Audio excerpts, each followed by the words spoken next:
Selamat pagi dan salam sehat. Marilah kita bersatu dalam doa.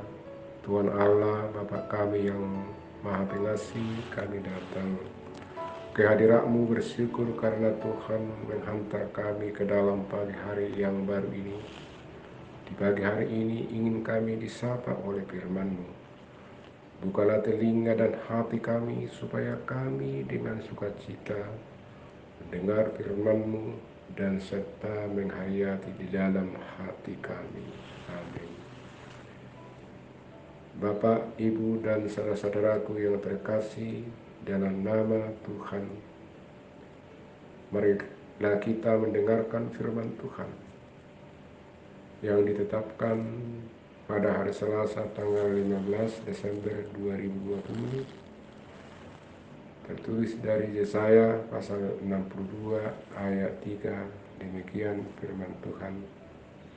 Engkau akan menjadi mahkota keagungan di tangan Tuhan dan serban kerajaan di tangan Allahmu.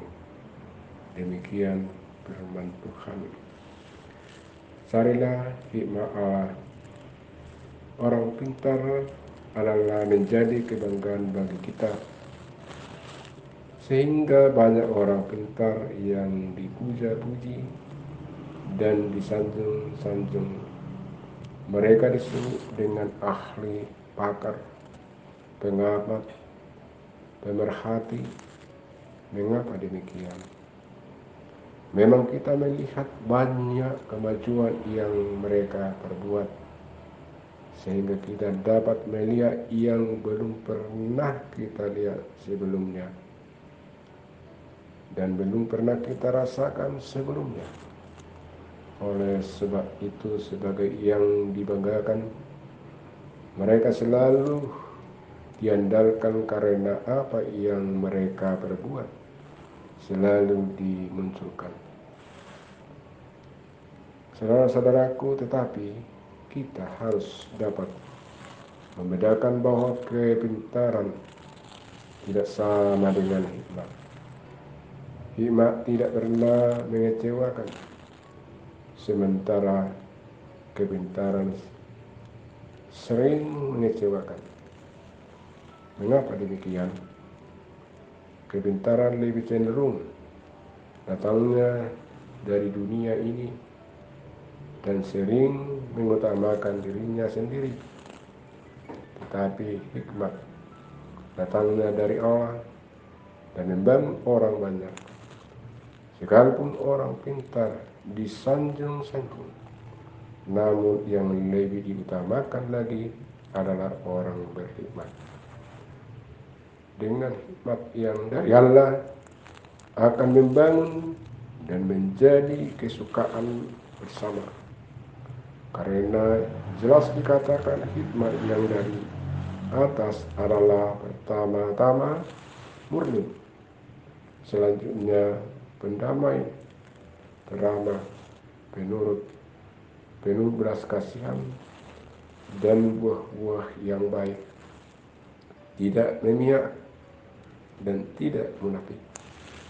Dengan demikian, jelaslah bahwa dengan berhikmat akan tercipta suasana yang harmonis, indah, dan selalu mengutamakan Allah di atas segalanya, serta selalu mohon bimbingan Allah.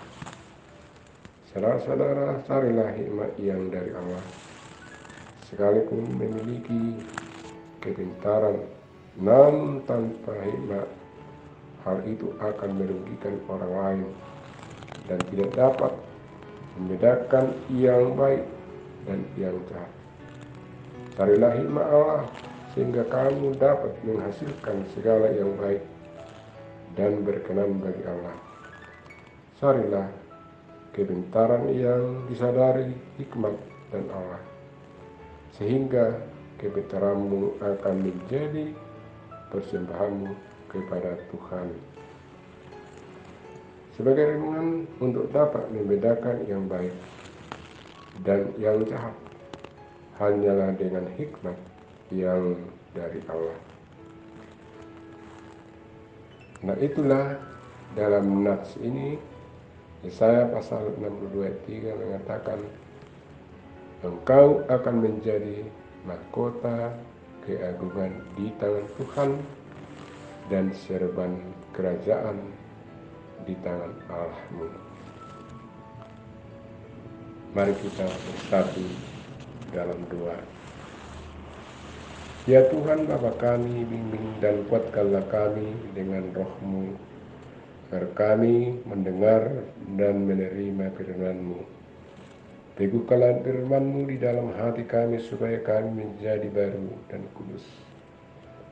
Tolonglah kami agar kami semakin percaya kepada anak-Mu Tuhan Yesus Kristus, Dia Raja yang patut disembah, yang akan datang itu.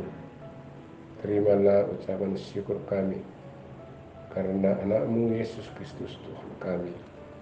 Amin.